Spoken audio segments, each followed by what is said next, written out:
Magandang umaga sa inyong lahat. Malugod na pagtanggap sa St. Joseph Parish, Gagalangin sa ika-6 ng umagang banal na misa sa pagdiriwang ng liturhiya ngayong Huwebes, ika-19 na linggo sa karaniwang panahon. Tumayo po ang lahat at tayo'y makiisa sa banal na misa na pamumunuan ng ating kura paroko, Reverendo Padre Douglas D. Badong.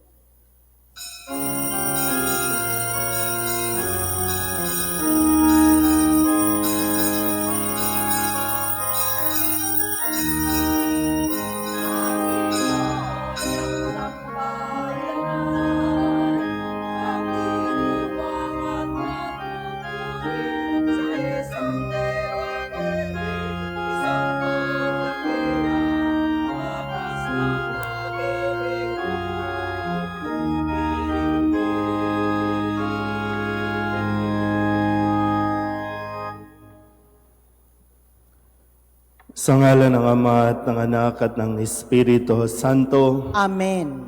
ang pagpapala ng ating Panginoong Hesus Kristo, ang pag-ibig ng Diyos Ama, at ang makikipagkaisa ng Espiritu Santo, naway sumainyong lahat. At sumaiyo rin. Mga kapatid, aminin natin ang ating mga kasalanan upang tayo'y maging marapat gumanap sa banal na pagdiriwang. Inaamin ko sa makapangyarihang Diyos at sa inyo mga kapatid na lubha akong nagkasala sa isip, sa salita at sa gawa at sa aking pagkukulang. Kaya isinasamo ko sa mahal na Birhen Maria, sa lahat ng mga anghel at mga banal, at sa inyo mga kapatid na ako'y panalangin sa Panginoong ating Diyos. Kaawaan tayo ng makapangyarihang Diyos, patawarin tayo sa ating mga kasalanan, at patnubayan tayo sa buhay na walang hanggan. Amen. Panginoon, kaawaan mo kami. Panginoon, kaawaan mo kami.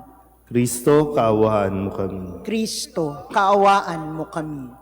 Panginoon, kaawaan mo kami. Panginoon, kaawaan mo kami. Manalangin tayo. Ama naming makapangyarihan, lakas loob ka naming tinatawagan, sa ngalan mo Ama naming banal. Sa kalooban namin ay panahanin mong lubos ang iyong Espiritong sa aming kumukupkop, upang sa lupaing ipinangako kami makapasok sa pamamagitan ni Hesus Kristo, kasama ng Espiritu Santo, magpasawalang hanggan. Amen.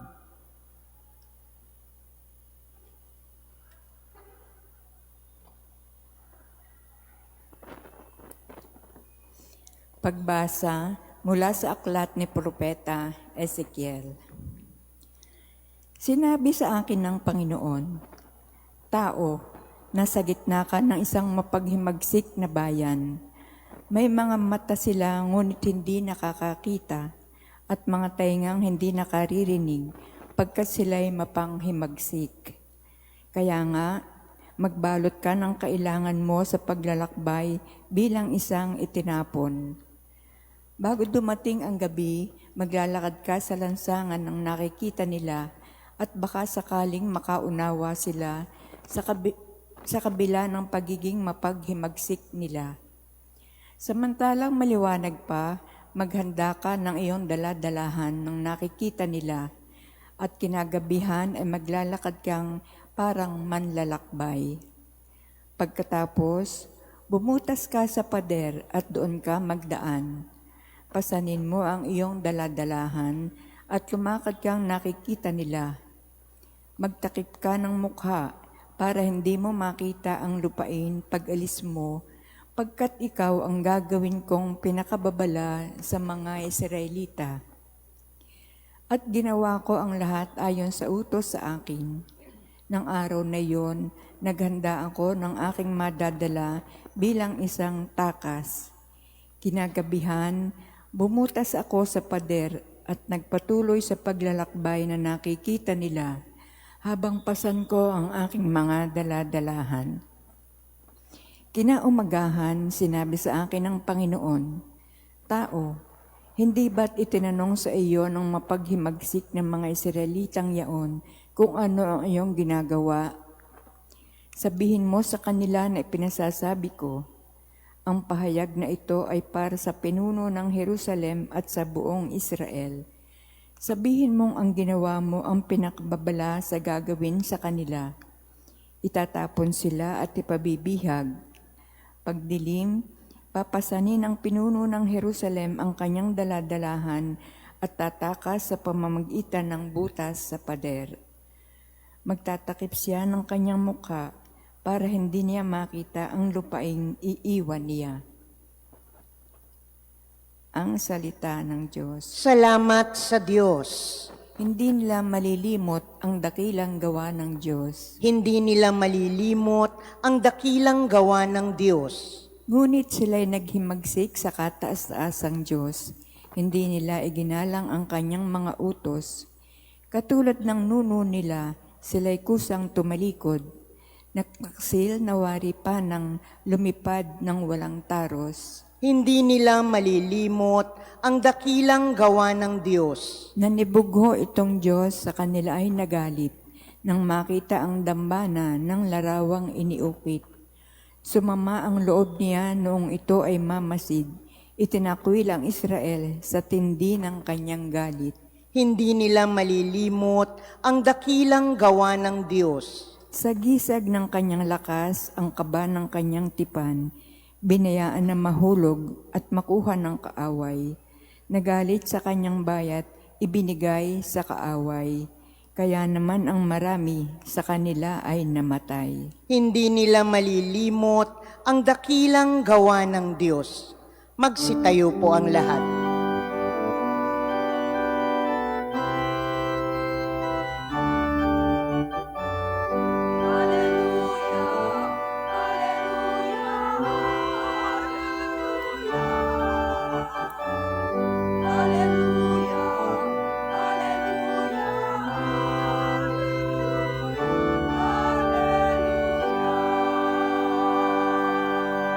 Poon, iyong pasikatin kagandahan ng loobin ng kabutihan mo sa amin.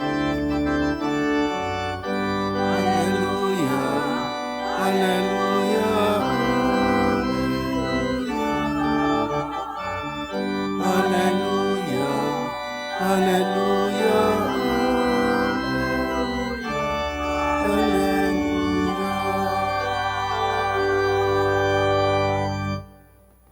Sumainyo ang Panginoon. At sumaiyo rin Ang mabuting balita ng Panginoon ayon kay San Mateo. papuri sa iyo, Panginoon.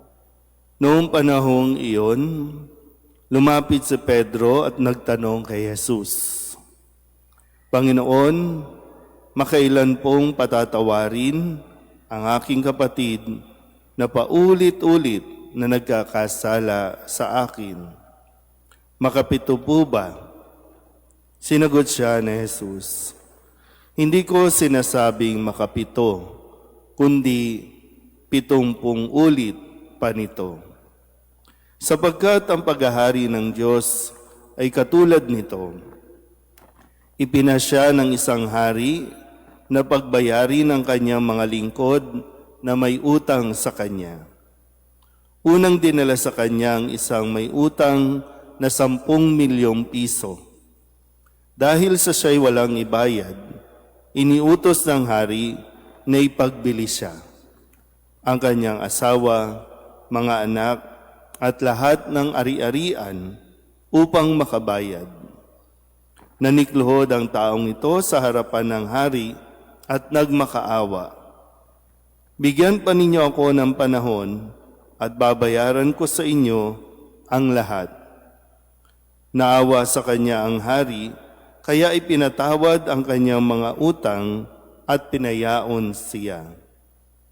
Ngunit pagkaalis niya roon, ay nakatagpo niya ang isa sa kanyang kapwa, lingkod na may utang na 500 piso sa kanya.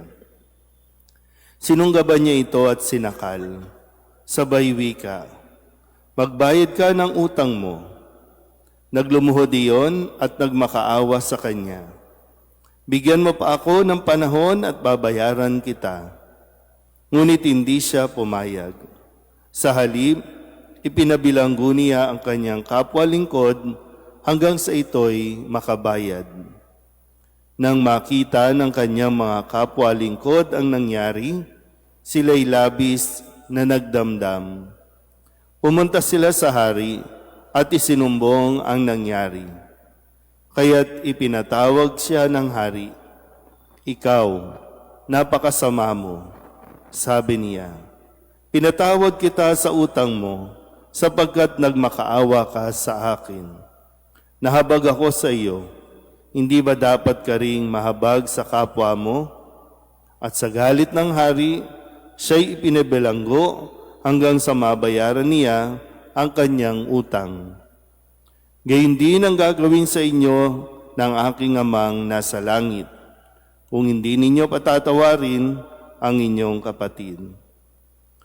Pagkatapos, sabihin ni Jesus ang mga bagay na ito, siya'y umalis sa Galilea at nagtungo sa lupain ng Judea, sa kabila ng ilog Jordan. Ang mabuting balita ng Panginoon. Pinupuri ka namin, Panginoong Hesukristo. Isang magandang umaga po sa inyong lahat. Ngayon po ay Huwebes ng ika-19 na linggo sa karaniwang panahon. At sa ating pong narinig na pahayag mula sa Ebanghelyo ni San Mateo, maganda po na mapagnilayan natin mabuti at muli, ito'y isa sa mga tanong, hindi lang ni Pedro, kundi tanong nating lahat dahil ito yung bahagi na talagang nahihirapan tayo, lalo tigid sa mga panahon ngayon. Sa tanong ni Pedro, ilang beses ko po bang patatawarin ang aking kapatid na paulit-ulit na nagkakasala sa akin? So, meron ba kayong mga karanasan kung saan nahihirapan kayong patawarin ang isang tao o ilan man? At nakakapagbitiw tayo ng salita na sinasabi nating hinding-hindi na natin sila mapapatawad. Kaya kung mayroon din tayong ganyan tanong, ay ang sagot ni Jesus, hindi 7 beses, kundi 70 ulit pa nito, 70 times 7. Nga lang problema kasi natin, mahilig tayong magbilang. Mahilig tayong magbilang. Kung sakali lang na magbibilang tayo, mayroon na bang isang tao na nakagawa sa iyo o ikaw mismo?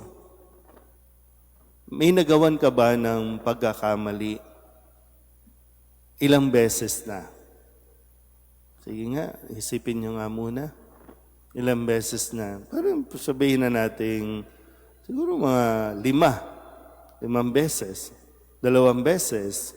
Kasi pag minsan 2 beses pa lang, sarado na ang pinto eh.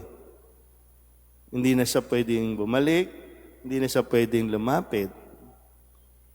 Pero yun nga po, yung gustong ipaunawa marahil sa atin na unang-una, tayo po ay tumanggap ng pagpapatawad mula sa Diyos. Pwede ba nating sabihin, ipangalandakan na hindi tayo nagkasala sa Diyos? Paano ba? Kasi ang Diyos ang unang nagpatawad sa tao. Ang tao ang unang nagkasala sa Diyos. Pero sa talinghaga at kwento na ibinigay sa atin, sa pagmamakaawa, sa paghingi ng tawad, pinatawad ang isang may utang o nagkasala sa Kanya. Kaya, hindi ko alam kung gaano katagal na nadala-dala mo ang sama ng loob sa taong nagkasala sa iyo, Pero yung bahagi na ikaw naman ang nagkasala sa iba, nakalimutan mo na. Meron din tayong nagawa ng kasalanan. Hindi lang tayo ang nagawa ng kasalanan, kundi meron din tayong nagawa ng kasalanan na dinededma lang natin, pero never pa tayong humingi ng tawad. Ang punto naman, no, isang bahagi dito, kasi di ba, paano mo patatawarin ang isang tao na hindi naman humingi ng tawad? Ang sinasabi, kapag lumapit, kapag humingi ng tawad, patawarin mo. Makukuha niyo po. So ngayon, babalik ko ulit yung sinabi ko na, paano mo patatawarin ang isang tao na hindi nga umaamin na nagkasala? So yung paanyaya, kapag dumating ang pagkakataon na lumapit at humingi ng tawad, patawarin. Ngayon, kung bukas magkasala at lumapit ulit, yun yung kailangan talaga natin. No? Yung maging malawak, yun yung isang grasya din kasi yung makapagpatawad ka eh. Hindi kasi kaya ng tao ang magpatawad ng basta-basta. Kailangan ng lakas at tulong mula sa Diyos para magawa natin ito. Dahil mahirap, napakahirap magbigay ng pagkakataon, napakahirap magtiwala uli, napakahirap magbigay ng pagpapatawad. Pero ang pagpapatawad ay pagpapalaya sa ating mga karanasan. Pagpapalaya mula sa mga sakit na naidulot sa atin. So magpatawad dahil tayo ay unang pinatawad ng Diyos. Pero kailangan din nating lumapit at magsalita, humingi ng tawad. Amen?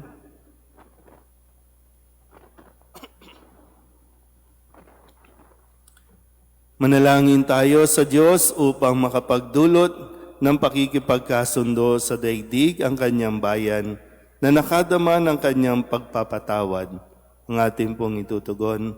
Panginoon, dinggin mo ang aming panalangin. Panginoon, dinggin mo ang aming panalangin. Ang bayan ng Diyos na pinalaya ng dugo ni Kristo, naway hindi magkahiwa-hiwalay at mamuhay sila sa pagkakaunawaan at kapayapaan. Manalangin tayo sa Panginoon. Panginoon, dinggin mo ang aming panalangin. Ang mga may dinaramdam o sama ng loob, bunga ng mga kalupitan at pagkakamaling ginawa sa kanila, naway huwag magkimkim ng hinanakit sa kanilang puso, bagkus maging bukas sa kapayapaan ni Kristo. Manalangin tayo sa Panginoon. Panginoon, dinggin mo ang aming panalangin. Ang mga nahihirapang magpatawad, naway mapagtanto at maunawaan ang mayamang habag ng Diyos sa bawat isa at matutong makapagpatawad mula sa puso. Manalangin tayo sa Panginoon. Panginoon, dinggin mo ang aming panalangin. Ang mga nakadarama ng malalim na sugat ng pisikal at espiritual na pagkakamali, naway makatagpo ng kagalingan sa pagpapatawad ni Kristo. Manalangin tayo sa Panginoon. Panginoon, dinggin mo ang aming panalangin. Upang mamayani ang kapayapaan sa gitnang silangan at sa buong mundo, at ipag-adya nawa ang sangkatauhan sa karahasan, kasakiman at pang-abuso ng kapangyarihan na nagdudulot ng paghihirap at kamatayan sa marami.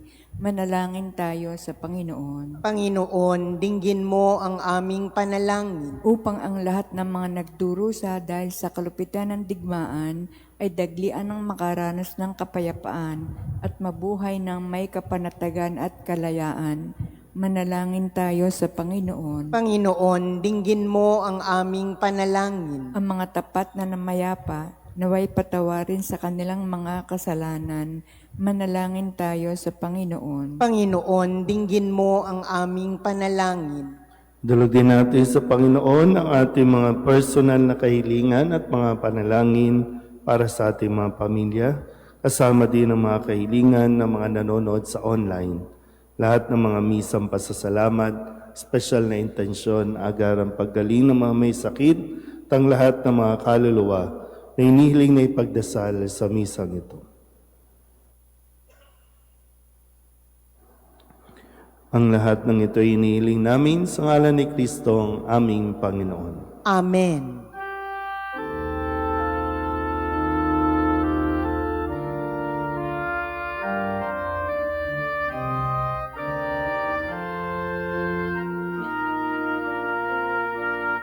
Handog namin sa iyo, Ama, ang tinapay at alak na ito. Handog ng bayang umaasang sumasanglat ng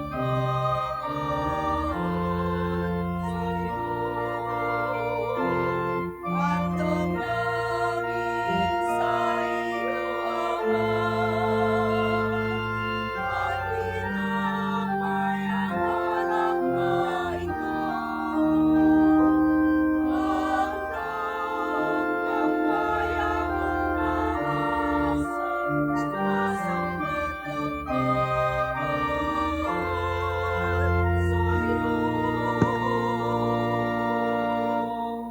Manalangin kayo mga kapatid upang paghahain natin ay kalugdan ng Diyos amang makapangyarihan. Tanggapin nawa ng Panginoon itong paghahain sa iyong mga kamay, sa kapurihan niya at karangalan, sa ating kapakinabangan, at sa buong sambayanan niyang banal. Ama naming lumikha, ang kalugdan mo ang mga alay ng iyong sambayanan, ang ipinagmagandang loob mong ibigay sa amin upang maihain ay siya nawang gumanap ng iyong ginagawa upang kami tubusin sa pamamagitan ni Jesucristo kasama ng Espiritu Santo magpasawalang hanggan. Amen. Sumainyo ang Panginoon. At sumaiyo rin. Itaas sa Diyos ang inyong puso at diwa. Itinaas na namin sa Panginoon. Pasalamatan natin ang Panginoong ating Diyos. Marapat na siya'y pasalamatan. Ama naming makapangyarihan, tunay ngang marapat na ikaw ay aming pasalamatan sa iyong paglingap at kagandahang loob. Ang tao'y nilikha mo at pinangangasiwa sa sansinukob. Sa hangad mong siya'y iwastong lubos, siya'y pinagdusa mo sa kanyang pagtalikod. Sa iyong paggiliw, iyong ipinahintulot na makabalik siya sa pamamagitan ni Kristo Jesus. Kaya kaysa ng mga anghel na nagsisiawit ng papuri sa iyo, nang walang humpay sa kalangitan, kami nagbubunyi sa iyong kadakilaan.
Ama naming banal, ikaw ang bukal ng tanang kabanalan.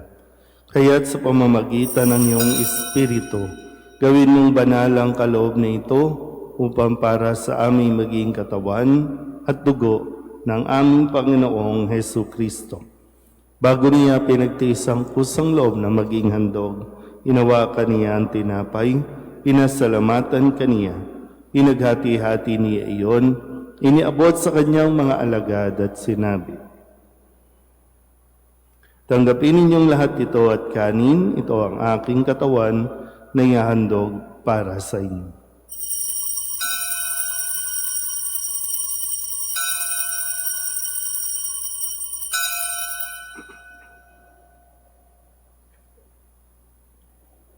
Gayun din naman nung matapos ang hapunan, hinawakan niya ang kaalis, muli kaniyang pinasalamatan. Iniabot niya ang kalis sa kanyang mga alagad at sinabi, tanggapin ninyong lahat ito at inumin. Ito ang kalis ng aking dugo ng bago at walang gantipan. Ang aking dugo na ibubuhos para sa inyo at para sa lahat sa pagpapatawad ng mga kasalanan. Gawin niyo ito sa pag-alaala sa akin.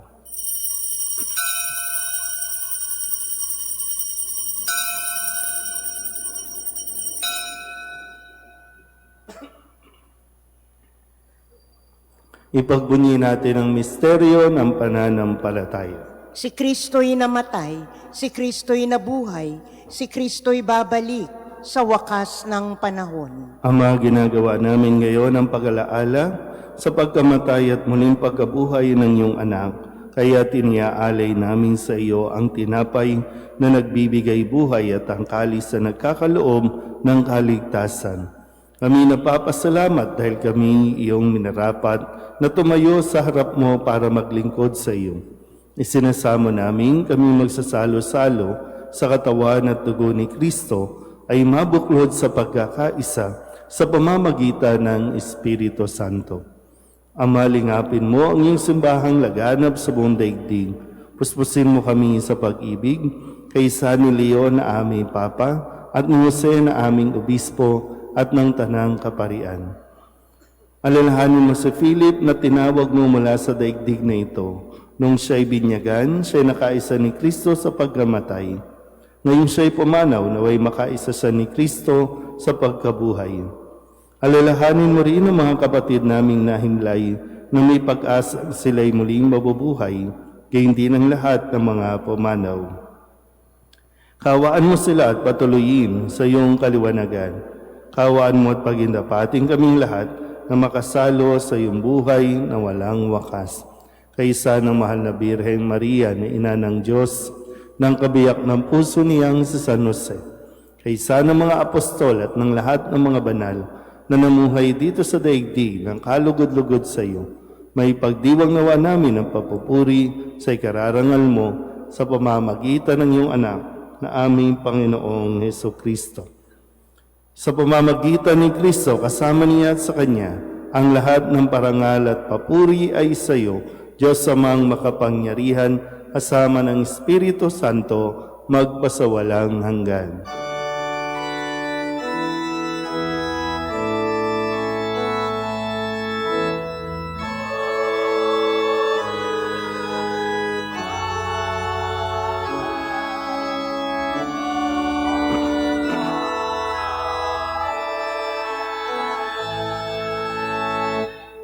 Sa tagubilin ng mga nakagagaling na utos at turo ni Jesus sa Panginoon natin at Diyos, ipahayag natin ang lakas loob.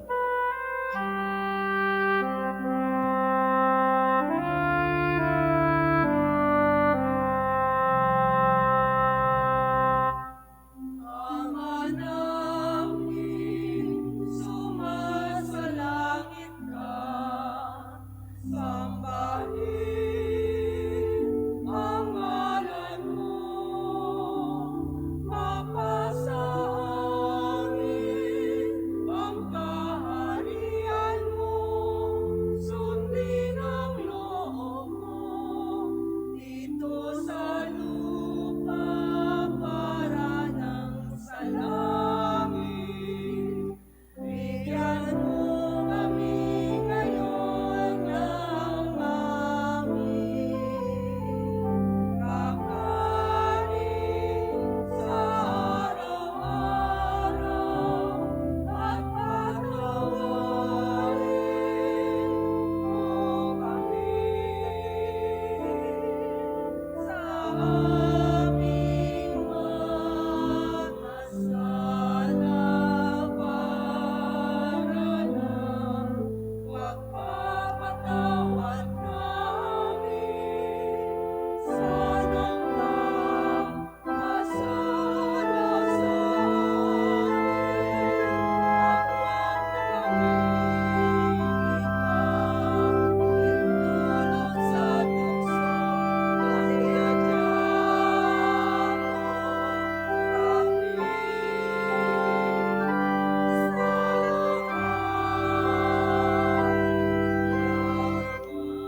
Hinihiling namin kami iadya sa lahat ng masama, pagkalooban ng kapayapaan araw-araw, iligtas sa kasalanan at ilayo sa lahat ng kapahamakan, samantalang aming pinananabikan ang dakilang araw ng pagpapahayag ng tagapagligtas naming sa Hesu Kristo. Sapagkat iyo ang kaharian at ang kapangyarihan at ang kapurihan magpakailanman. Amen. Panginoong Hesu Kristo, sinabi mo sa iyong mga apostol, kapayapaan ang iniiwan ko sa inyo, ang aking kapayapaan ang binibigay ko sa inyo. Tunghayan mo ang aming pananampalataya at huwag ang aming mga pagkakasala. Pagkalooban mo kami ng kapayapaan at pagkakaisa ayon sa iyong kalooban, kasama ng Espiritu Santo, magpasawalang hanggan. Amen. Ang kapayapaan ng Panginoon ay laging sumainyo. At sumaiyo rin. Mabigayan tayo ng kapayapaan sa isa't isa. Kordero ng Diyos na nag-aalis ng mga kasalanan ng sanlibutan, maawa ka sa amin. Kordero ng Diyos na nag-aalis ng mga kasalanan ng sanlibutan, maawa ka sa amin. Kordero ng Diyos na nag-aalis ng mga kasalanan ng sanlibutan, ipagkaloob mo sa amin ang kapayapaan. Ito ang kordero ng Diyos. Ito ang nag-aalis ng kasalanan ng sanlibutan. Mapalad ang mga inaanyayahan sa kanyang piging. Panginoon, hindi ako karapat-dapat na magpatuloy sa iyo, ngunit sa isang salita mo lamang ay gagaling na ako.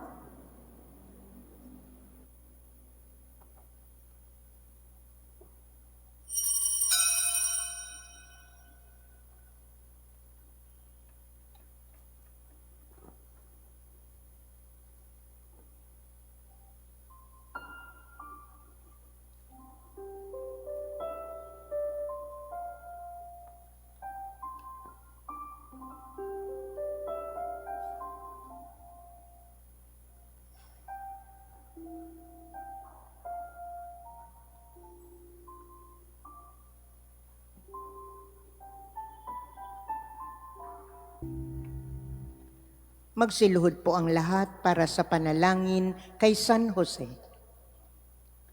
Abang tagapangalaga ng tagapagligtas, kabiyak na puso ng mahal na Birheng Maria, sa iyo ipinagkatiwala ng Diyos ang kaisa-isa niyang anak. Sa iyo nagtiwala si Maria. Sa piling mo, si Kristo'y naging tao. Maging ama ka rin sa amin, pinagpalang Jose, at gabayan mo kami sa landas ng buhay. Ihingi mo kami ng biyaya, awa at tapang, at ipagtanggol kami sa lahat ng masama. Amen. Tatayo na po ang lahat.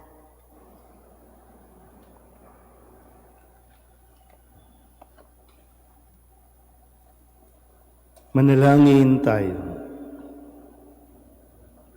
Ama naming mapagmahal, ang pakikinabang namin sa piging na banal ay magdulot nawa sa amin ng kaligtasan at magtanghal sa amin sa luningning ng iyong katapatan sa pamamagitan ni Hesu Kristo kasama ng Espiritu Santo magpasawalang hanggan. Amen. Sumainyo ang Panginoon. At sumaiyo At rin. pagpalain kayo ng makapangyarihang Diyos, Ama at Anak, at Espiritu Santo. Amen. Tapos sa banal na misa, humayo tayo sa kapayapaan ni Kristo. Salamat sa Diyos. Magandang umaga po.